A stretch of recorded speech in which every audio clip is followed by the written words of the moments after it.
নমস্কাৰ বন্ধুসকল, Assamese everything YouTube চেনেলটোলৈ আপোনালোকক স্বাগতম জনাইছোঁ।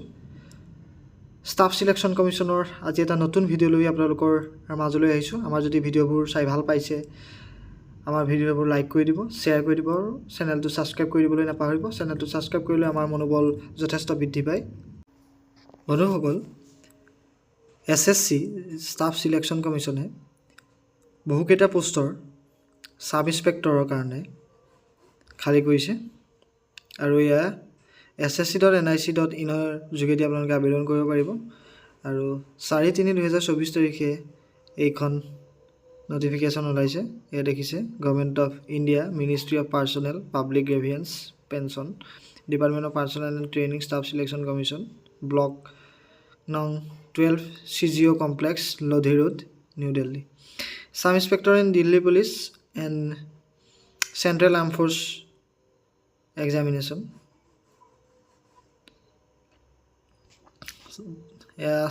অনলাইন ছাবমিশ্যন এপ্লিকেশ্যনৰ 4/3 পৰা আৰম্ভ হৈছে আৰু 28/3 শেষ তাৰিখ।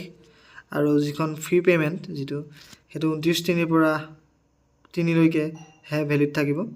আৰু যিটো কাৰেকশ্যনৰ কাৰণে থাকিব অপশ্যন, কাৰেকশ্যন অপশ্যনটো 30 আৰু 31 দুদিনৰ কাৰণে দিয়া হৈছে। আৰু CBT এক্সাম 9, 10 আৰু 13 তাৰিখে মে'ৰ অনুষ্ঠিত হ'ব।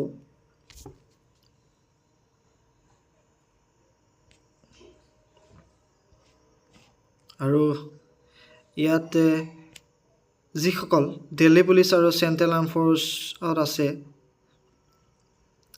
অলৰেডি জব কৰি আছে, constable, head constable, assistant sub inspector, তেওঁলোকেও আবেদন কৰিব পাৰে। আৰু অপেন যিসকলে কোনো চাকৰিও কৰা নাই, তেওঁলোকেও এপ্লাই কৰিব পাৰিব বুলি জনাইছে। ছাব ইন্সপেক্টৰ যিটো দেখুৱাইছে ইয়াত, তাত লেভেল 6ৰ যিটো পে'মেণ্ট সেয়া দেখুৱাইছে। Non gazetted group B, non ministerial staff. আৰু ছাব ইন্সপেক্টৰখিনি এক্সিকিউটিভ, তেওঁলোকৰ কাৰণেও একেই, লেভেল 6ৰ গ্ৰুপ C, দিল্লী পুলিচ। আৰু ভেকেঞ্চি ক'ত কিমান আছে দেখুৱাইছে। অপেন মানে URত যিখিনি আছে, অপেন মানে যিসকলে কোনো ধৰণৰ চাকৰি কৰি থকা নাই তেওঁলোকৰ কাৰণে। URত 45টা, OBC 24, SC 13টা, ST 7টা, EWS 12টা, টোটেল 101টা পোষ্ট। এক্স ছাৰ্ভিচমেনৰ কাৰণেও টোটেল 7টা, এক্স ছাৰ্ভিচমেন স্পেচিয়েল কেটেগৰীৰ কাৰণে টোটেল 5টা। আৰু ডিপাৰ্টমেণ্টেল যিসকল কেণ্ডিডেট, যিসকলে অলৰেডি দিল্লী পুলিচ আৰু চেণ্ট্ৰেল আৰ্ম ফ'ৰ্চত অলৰেডি কৰি আছে, সেইসকলৰ কাৰণে 12টা। টোটেল 125টা পোষ্ট খালী আছে দিল্লী পুলিচত পুৰুষৰ বাবে। পুৰুষ লিখা আছে মেল। আৰু যিটো ফিমেলৰ কাৰণে টোটেল 61টা পোষ্ট খালী আছে। আৰু যিটো চেণ্ট্ৰেল আৰ্ম পুলিচ ফ'ৰ্চ, তাৰ ভিতৰত BSF, CISF, CRPF, ITBP, SSB, total post খালী আছে আপোনাৰ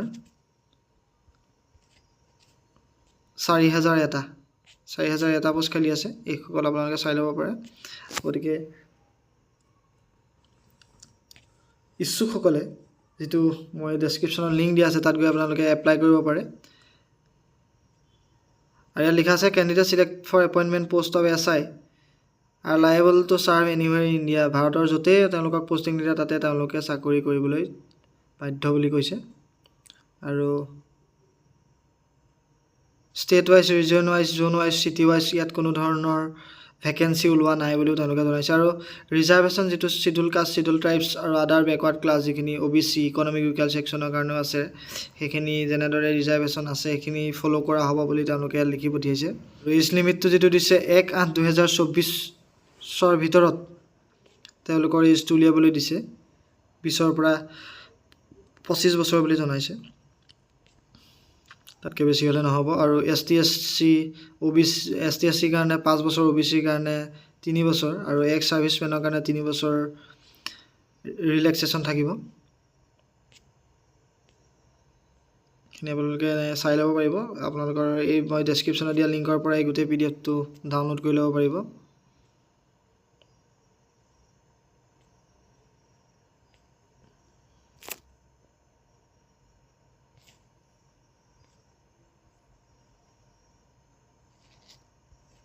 এপ্লিকেশ্যন ফিজটো 100 টকা। আৰু যিসকল ওমেন কেণ্ডিডেট, যিসকল SC ST আৰু এক্স ছাৰ্ভিচমেন তেওঁলোকৰ বাবে কোনো ধৰণৰ ফি পে'মেণ্ট কৰিবৰ প্ৰয়োজন নাই, তেওঁলোকৰ বাবে সম্পূৰ্ণ ফ্ৰী। আৰু আপোনালোকে Bhim UPI, net banking, visa, master card, RuPay card আৰু ক্ৰেডিট বা ডেবিট কাৰ্ড ৰুপেৰ যোগেদি আপোনালোকে এই পে'মেণ্টটো কৰিব পাৰে। আৰু 29 তাৰিখ লাষ্ট ডেট, মই আগতেও কৈছোঁ পে'মেণ্টৰ কাৰণে। এক্সামিনেশ্যন চেণ্টাৰ কি আছে মই কৈ দিছোঁ। আগ্ৰা, প্ৰয়াগৰাজ, বেৰেলী, গোৰখপুৰ, ঝান্সী, কানপুৰ, লক্ষ্ণৌ, মেৰুত, বাৰাণসী, সীতাপুৰ, ভাগলপুৰ, গয়া, মুজাফ্ফৰপুৰ, পাটনা, পূৰ্ণিয়া এইখিনিত আছে। আৰু এনেকৈ কেইবাটাও চেণ্টাৰ আছে দেখিবলৈ পাইছে। ইটানগৰ, আমাৰ অসমৰ বাবে মই যিকেইটা আছে মই সেইকেইটা কৈ গৈছোঁ। ডিব্ৰুগড়, গুৱাহাটী, যোৰহাট, শিলচৰ। আৰু নৰ্থ ইষ্টৰ কাৰণে কহিমা, শ্বিলং, আগৰতলা, ইটানগৰ, আইজৱালো আছে নৰ্থ ইষ্টাৰ্ণ ৰিজিয়নৰ কাৰণে। আৰু নৰ্থ ইষ্টাৰ্ণ ৰিজিয়নৰ কাৰণে অৰুণাচল প্ৰদেশ, আছাম, মণিপুৰ, মেঘালয়, মিজোৰাম, নাগালেণ্ড, ত্ৰিপুৰা এইকেইটা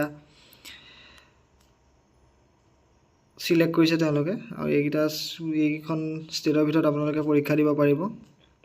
এনেদৰে প্ৰতিটো ৰিজিয়নৰ কাৰণে তেওঁলোকে চেণ্টাৰ বেলেগে উলিয়াইছে, আপোনালোকে চাই ল'ব পাৰে।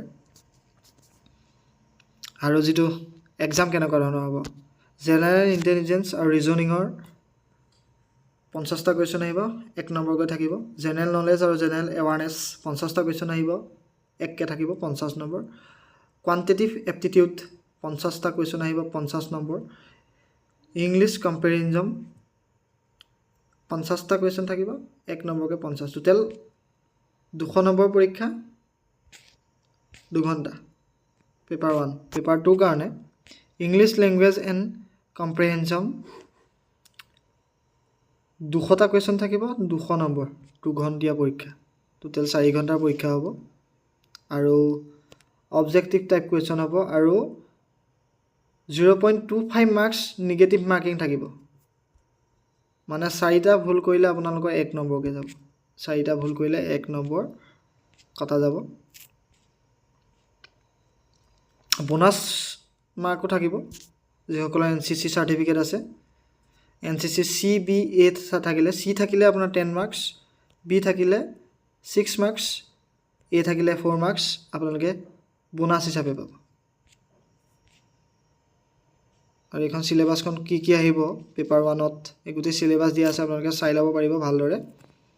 আৰু যিটো কেণ্ডিডেটৰ ফিজিকেল ষ্টেণ্ডাৰ্ড, মেল কেণ্ডিডেট সেইসকলৰ 170 চেণ্টিমিটাৰ হ'ব লাগিব। চেষ্ট আনএক্সপাণ্ডেড 8 আৰু expanded 80। Candidate belong to hill areas সেইসকলৰ কাৰণে 165 হাইট থাকিব লাগিব। এক্সপাণ্ডেড 85 আৰু আনএক্সপাণ্ডেড চেষ্ট 80। তেনেদৰে সকলোৰে কাৰণে ইয়াত আছে, আপোনালোকে চাই লওক। ফিমেলৰ কাৰণে 157 চেণ্টিমিটাৰ হাইট থাকিব লাগিব।